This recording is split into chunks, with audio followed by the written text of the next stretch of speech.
Good morning to everybody and welcome to the latest in the series of webinars delivered by the Maosn, Hayes and Curran education team.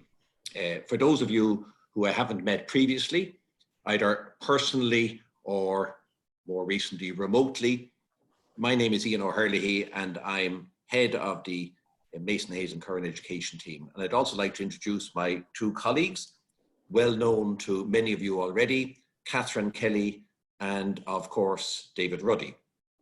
And together, we're going to try our best to address the issues around what we've called reopening of schools, first steps, practical issues. A quick thank you to IPPN for all their help in putting together today's webinar.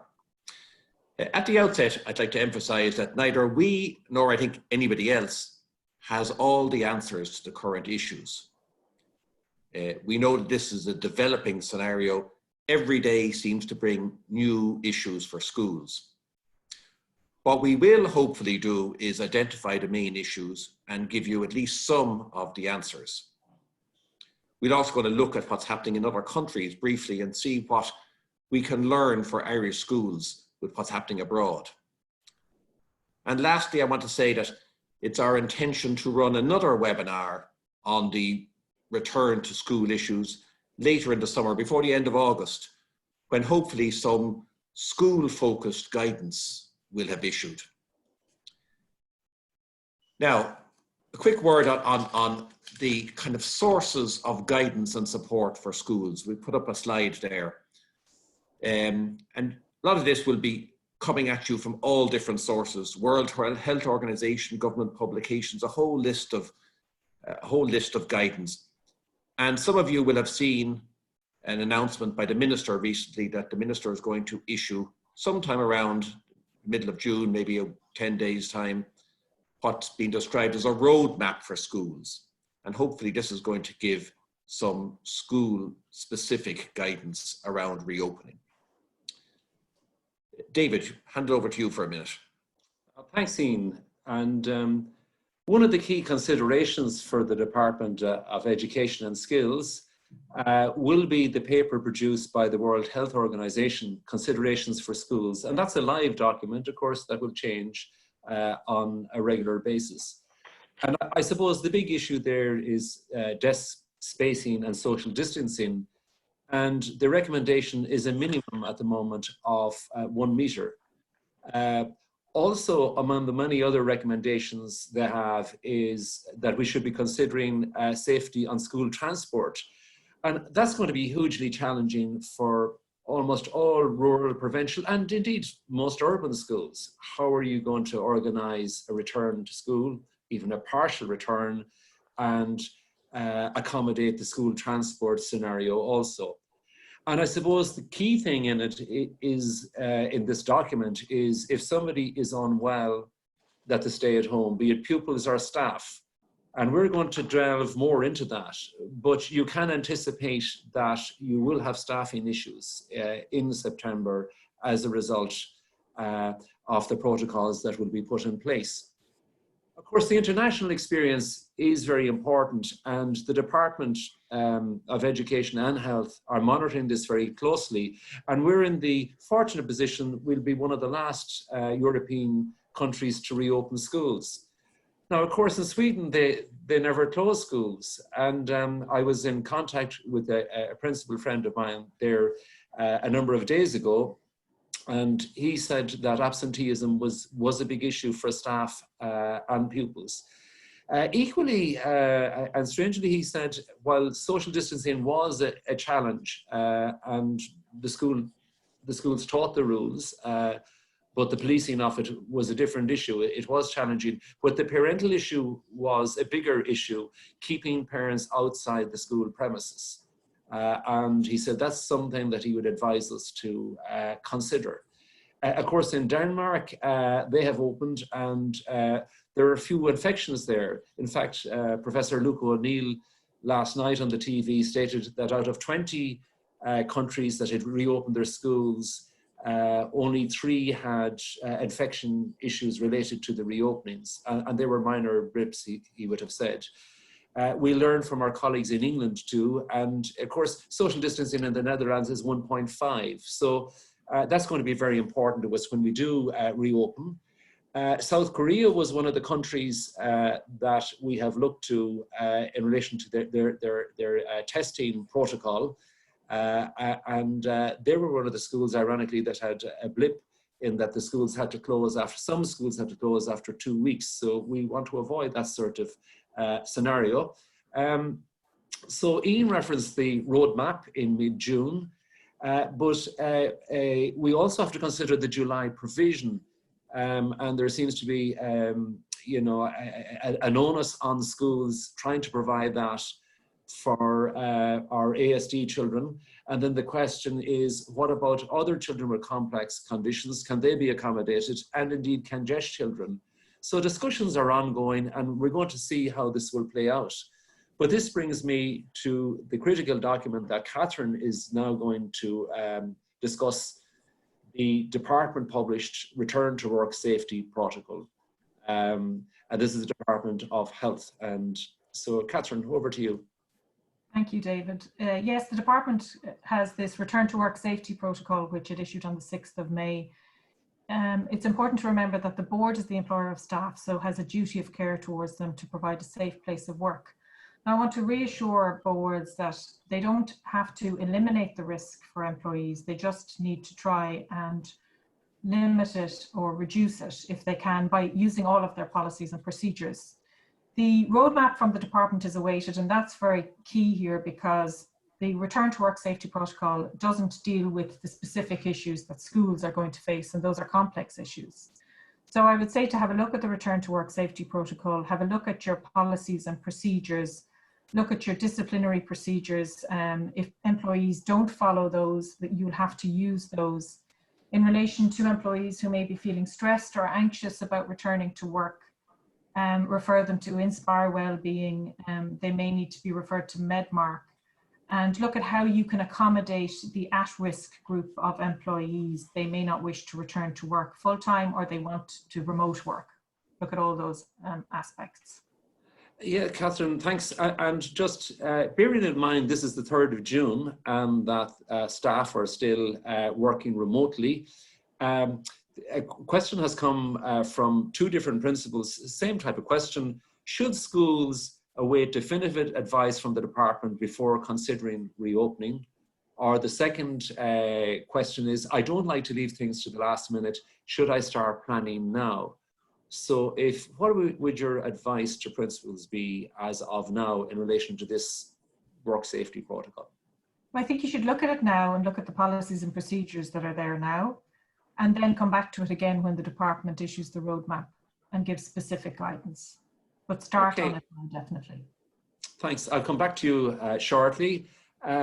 So as part of the return to work protocol that Catherine discussed there is a policy statement. And this is a bit like the policy statement you would have for your safety statement, or indeed your child safeguarding one. And the critical point, I think, in it is that all staff are responsible for the implementation of this plan. It's not the total and sole responsibility of the principal or board. All staff must be involved in it. And this is why we have to have the discussion now. And also, we are obliged to take into account feedback we get from staff. Critical to this work protocol in the policy statement is obviously the content. And Ian, can you please take us through the content that's required, the beef in it? Thanks, David. Yeah, well, we've put up just some bullet points there on, the main content of a COVID-19 policy statement. And I'm not going to go through these individually, just pick out 1 or 2, because we all in this country are familiar with, social distancing, handshaking, coughing, sneezing, all those sort of things. Just want to pick out 2 really. There's reference there to an induction program, and we kind of refer specifically to staff, pupils, and parents. And this, we believe, is not really an induction program for simply new staff, which would normally be what you mean by an induction program. We think there's going to need to be an induction program for all staff in relation to the measures that are being introduced in your school to keep the school community safe. And we feel very strongly that, this is tailor-made for some online training, online engagement with parents, perhaps with older pupils, but certainly with staff, because principals are really busy people and they're not going to have time to do sophisticated induction. So we're hoping perhaps that the department may come up with a proposal for some online training for the school community. There's a little bullet point there towards the end, staggered breaks. I mean, that really provokes a discussion around how schools are going to need to be creative and flexible in terms of engagement with classes, because the general thinking, both internationally and in Ireland, is that schools are not going to be able, with social distancing, etc., to accommodate all students all day. So there may be students coming for part of a day, there may be students coming for part of a week, and we feel that there's a real place here for a combination of face-to-face teaching, traditional face-to-face teaching, coupled with a continuation of online engagement as well. So flexibility is going to be the order of the day, David. And Dean, the role of ancillary staff, is this going to be crucial to the reopening of schools? I think it is, David, because, if you think about ancillary staff, you realize that in certain ways they have more engagement either with the public or with the premises. So, there's a real possibility that a school secretary might need a screen that we're all familiar with, for example, from our local supermarket. There's going to have to be particular provision made for cleaners and cleaning equipment. Some of your schools have cleaners who are employees, so there's the obvious obligations to keep them safe. Some of the bigger schools perhaps have outsourced the cleaning function. There's talk about, schools are going to need a deep clean before they open at all. And maybe there's going to be a need for cleaning equipment. Maybe the department is going to have to provide some additional funding for that. And just mentioned there kind of after school activities. There's a general belief, certainly among our team, that is potentially a risk area, high risk area, certainly as regards after school activities indoors.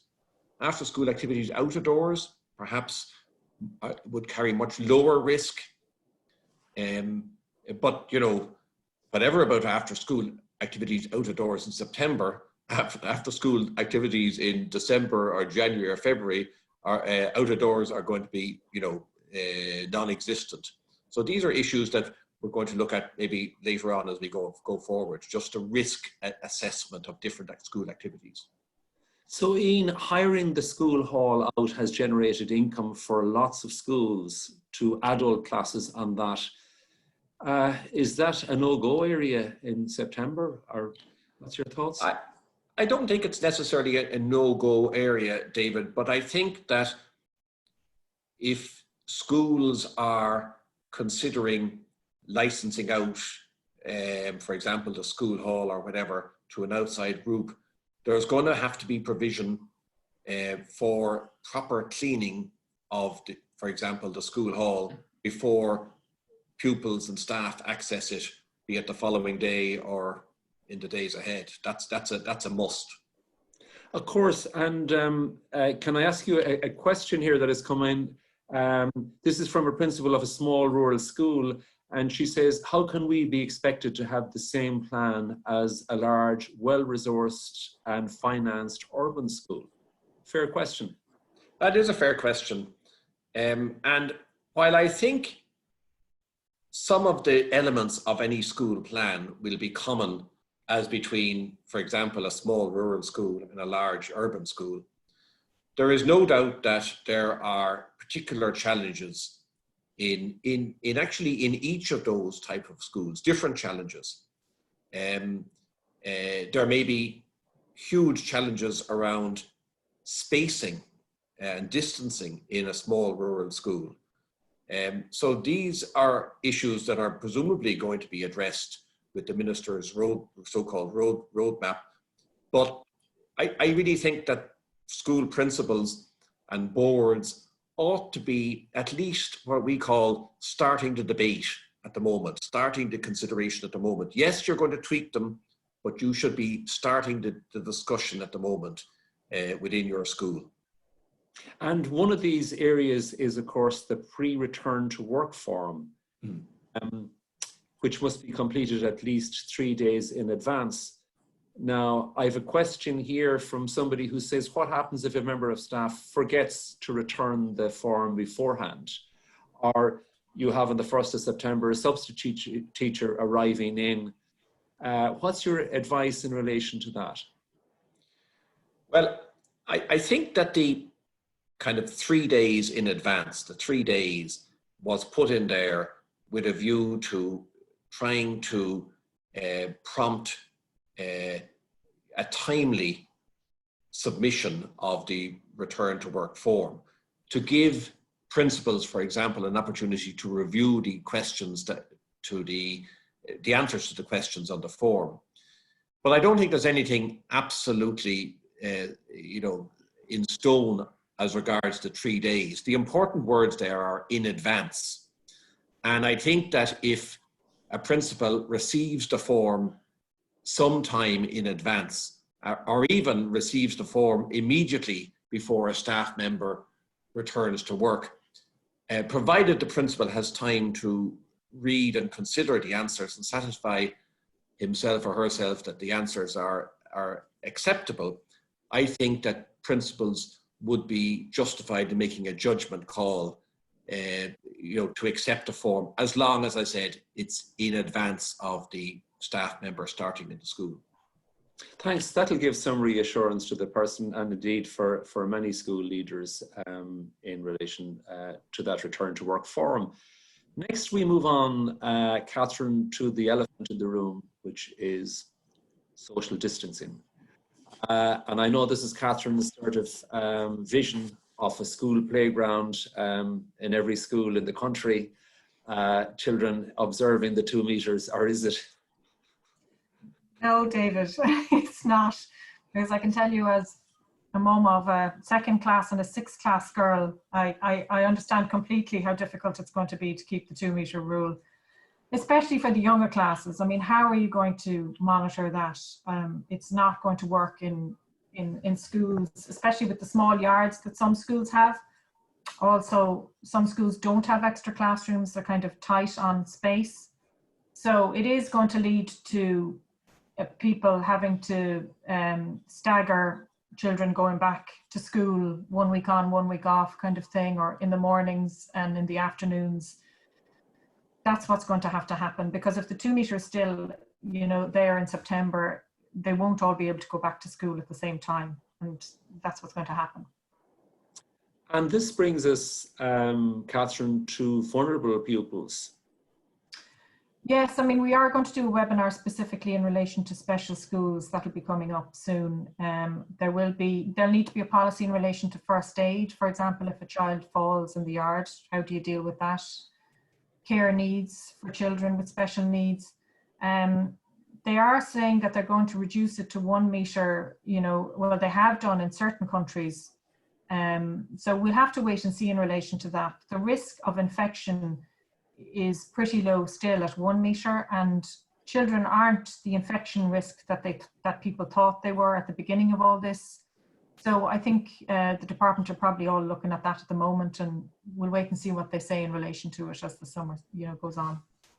Okay, and that brings us on to I think a very important circular here, and this has been understandably overlooked because schools are closed. But in September, I think it's going to be very important. So can you take us through it, Catherine, there? What are the main points in it? It is very important because if employees don't comply with it, it's a disciplinary matter. So, you know, it is very important that everyone looks at it. In relation to self-isolation, you're not required to work remotely, but we need clarity in relation to the restricted movement, because people who are restricting can work remotely. And if they can't be assigned work, they could be redeployed into the public sector. And I don't feel we have enough information in relation to that. Also in relation to pregnant employees, they may not want to come back. So is it health and safety leave? The department needs to give us guidance on that. There are all these different issues that you know, we need further clarity on from the department in relation to this circular. In relation to at-risk groups over 60s, how are we going to deal with them? They're vulnerable. They may not want to return to work. And Catherine, is this leading to a scenario where it is likely that certainly numbers of teachers or SNAs or indeed ancillary staff will not be in a position to return in September? They may not be. I think it would be important that school principals and boards are aware of this as soon as is reasonably practical and as soon as department guidance comes. Absolutely, and that they look at everybody's personal circumstances individually. Okay, thanks for that, Catherine. Ian, we're going to start looking now at potential legal issues. And I know that you've spent your lifetime defending schools and boards and that. So have you the answers for us in relation to these questions that have come up from lots of our registrants? Well, I have, I suppose, some answers and maybe some reassurance, but we don't have answers to all of the issues because we don't even know what all of the issues will be. But let me deal with a couple of first principles here. I mean, the Taoiseach has come out recently and made the very obvious point that there is no risk option as regards the reopening of schools. The best that can be achieved in this is not risk elimination, but risk reduction. And that is a really important point. It's a really important point, you know, for schools and principals and staff to realize, but it's also a really important point from a legal perspective. Now, I mean, if I might just focus on some of the general principles for a moment. I mean, many of you will be aware that obviously there's health and safety legislation, and there's talk around at the moment, obviously, about the fact that staff are entitled to a so-called safe place of work. And if I might just quote from, you know, the main section in the Health and Safety Act, Section 12, it says, every employer shall manage and conduct its undertaking in such a way as to ensure, so far as is reasonably practicable, that staff or people entering the place of work are not exposed to risks to their safety, health and welfare. Now, that's the basic principle of health and safety legislation. And it also crosses over into the traditional duty of care that employers owe to staff, and indeed that property owners owe to you know, people coming onto their property under health and safety legislation. I think a really important words there are so far as is reasonably practicable.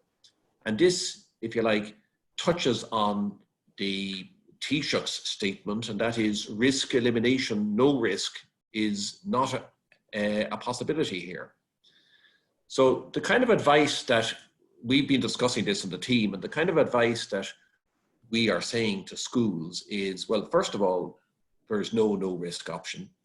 Secondly, we believe that, you know, all the schools can reasonably do here is inform themselves of the relevant guidance that's available, be it from public health or more particularly perhaps from the department and other sources, and before the schools open, and follow that advice.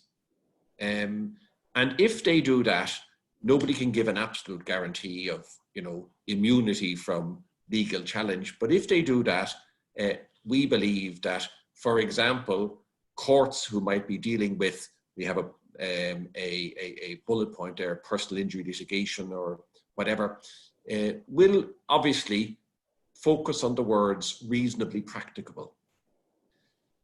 So that's our general advice. Now, there are going to be issues. Catherine has just spoken about, the reluctance of some staff to return to work, and that's obviously a reality. But that reluctance has to be reasonable. So there's reasonableness is cropping up in a whole pile of areas around here. So that's the kind of general thrust of where we're coming at in terms of potential legal issues. Inform yourself about policies and guidance, and insofar as is possible and you can do, follow that guidance. We think that will take you a long way to keeping you right. Ian, that reassurance is very important, and I'm sure it will be appreciated by school leaders. Just a question here relating to this topic. If there is a suspected case, who informs of a member of staff or pupil, who informs the staff? So you're the principal and you get a phone call and somebody has contracted COVID-19. What do you do? Well, again, we've been discussing that on the team. I mean, somebody's health and health information, health details is particularly protected by data privacy, GDPR. It's determined as sensitive personal data. So it would not be permitted, we believe, for example, a principal to tell other members of staff that a staff member has been infected with the virus. That kind of contacting, tracing and contacting is really a function of public health, not of the principal. So we would not be suggesting, for example, that a principal would go into the staff room and advise all the staff that, X member is not in school today and they have rung and confirmed they have been tested positive. That would be, we think, a potentially serious breach of GDPR. So just a caveat around that. And another question, this is from a chairperson. If I'm not convinced that the board can provide a safe workplace, what can I do? And another question that has come in is, if the school is sued in relation to COVID-19, does our insurance indemnify us? So 2 questions wrapped into one. Yeah, well, let me answer the second question first, David. Our position is that, each school pays its insurance premium and it is indemnified in relation to, personal injury claims. And we don't see any reason why a school's insurance wouldn't provide an indemnity in the event of litigation. Again, we think it's important that a school follows guidance and it follows public health advice. Just in relation to this issue about, for example, a principal or a school or a chairperson of a board who feels that the school isn't a safe place. If we were advising there, we'd want to kind of look under the bonnet a bit and find out why specifically is it that the chairperson or the principal or whatever it is feels that the school is not a safe place. If it's a general caution around the virus, we would probably be repeating our, there's no risk scenario advice. If there was a specific reason relevant to the school, we'd want to examine that. And maybe this comes up in a moment, but to stress test, can measures be taken to reduce the risk in some reasonable manner? That would be our approach. Thanks for that, Ian. The next issue is reasonable accommodation. Catherine, what is reasonable accommodation? Well, you know, as we've previously said, it is important that we, you know, consider requests from employees if they feel that they're not comfortable with coming back to school. You know, we will need to consider it and be reasonable about it. The board is their employer. Maybe we could look at, would they be able to work from home? Maybe you can provide IT equipment to them. Maybe there might be some PPE you can provide to them, but that all raises the question of funding, and obviously the department would have to give funding in relation to that because boards wouldn't be able to afford that. There's also the issue of childcare. If the creche is open, this may not be as much of an issue. Maybe people will be requesting parental leave. They might be looking for career breaks.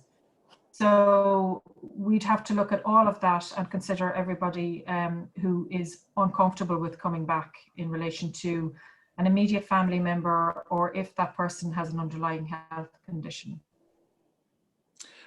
And Catherine, just to follow on with a question there, which says, I'm not at risk, but my partner has an underlying condition. Do I have to return to school? That's a tricky one, isn't it? Well, I would say that you should engage. I mean, you should engage with the school and with your employer and have a discussion in relation to it. And that's the most important thing. And then they can consider your request. And they are obliged to deal with your request and be reasonable about it. And just another question there about parents not wishing for their children to return to school. And you can imagine maybe in the early days we'll have this. What's the position then at the moment? TUSLA has reporting obligations for schools. Where would that fit in these unusual circumstances? Well, you can completely understand parents being concerned about their children returning to school, especially if they have an underlying health condition. That may be very stressful for parents. So it has happened in the UK that they have decided not to make schools comply with the rules in relation to absenteeism. So there might be something like that forthcoming from the department in relation to the 20-day rule. You would hope that that would be the case. Maybe schools might look at distance learning in relation to students with underlying health conditions for a certain period of time. Thanks for that, Catherine. And in relation to sanctions for breaches of protocol, of course, schools will say, what can we do to protect our school community?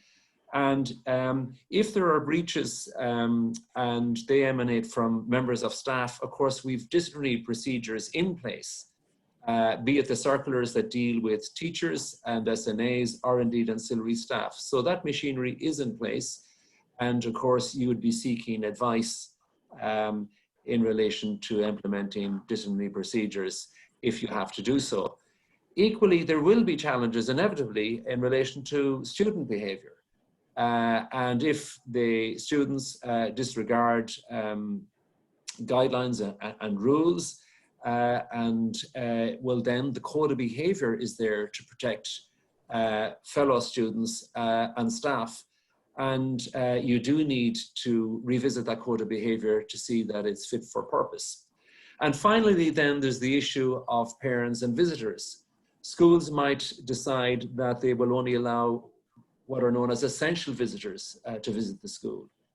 So you need to look at and consider this. And also the issue of parents. We would hope that parents will adhere to school guidelines, and I'd imagine the school would want to keep parents as much as is possible or feasible off the premises. If somebody flouts that, well then, as the school as occupier of the premises, would be entitled to take action, and that could indeed, in a worst case scenario, involve the Gardaí.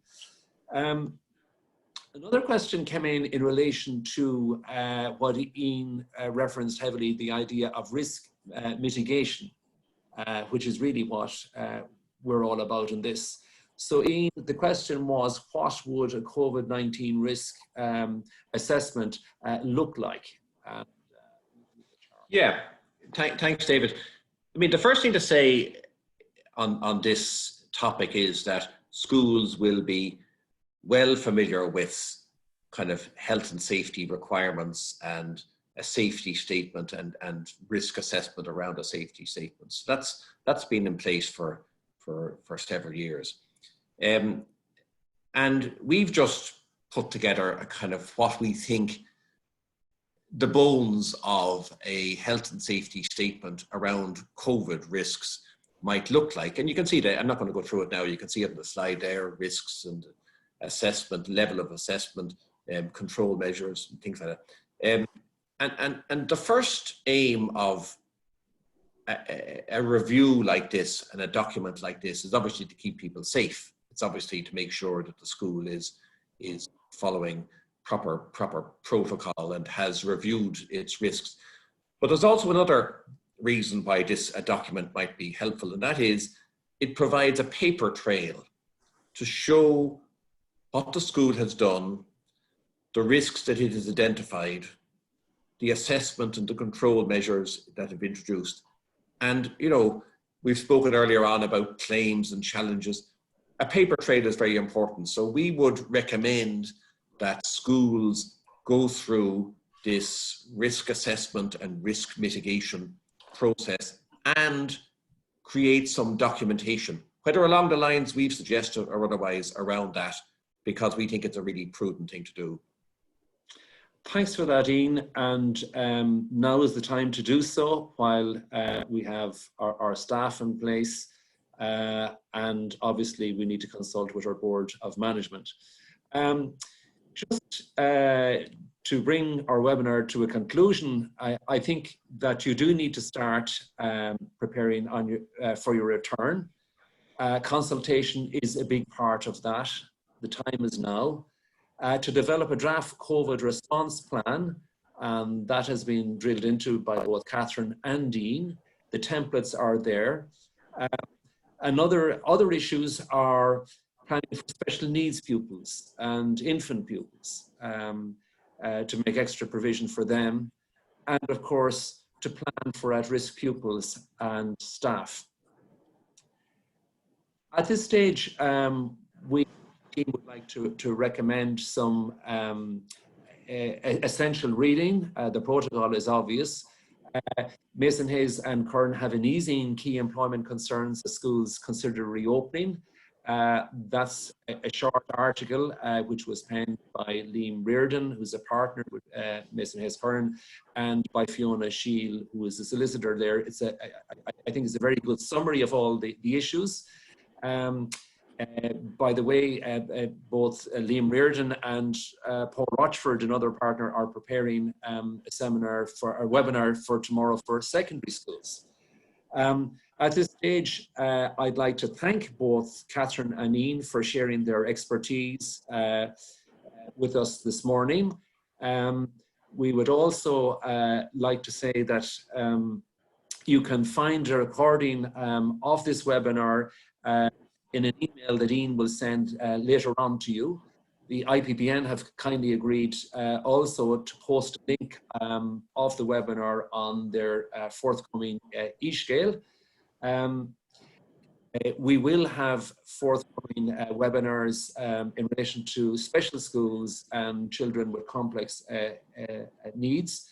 And finally, I would like to thank all 1,800 plus of you who have registered for the webinar. In particular, I'd like to thank you for the questions, many of whom that we couldn't get to, but they have informed what we have done. And above all, to say that if we can be of any assistance to you in relation to any of the issues discussed, or indeed any other matters, please feel free to contact us, or indeed any of the other members of the team. So we would like to wish you all the best as you prepare to reopen schools for the new academic year. Thank you.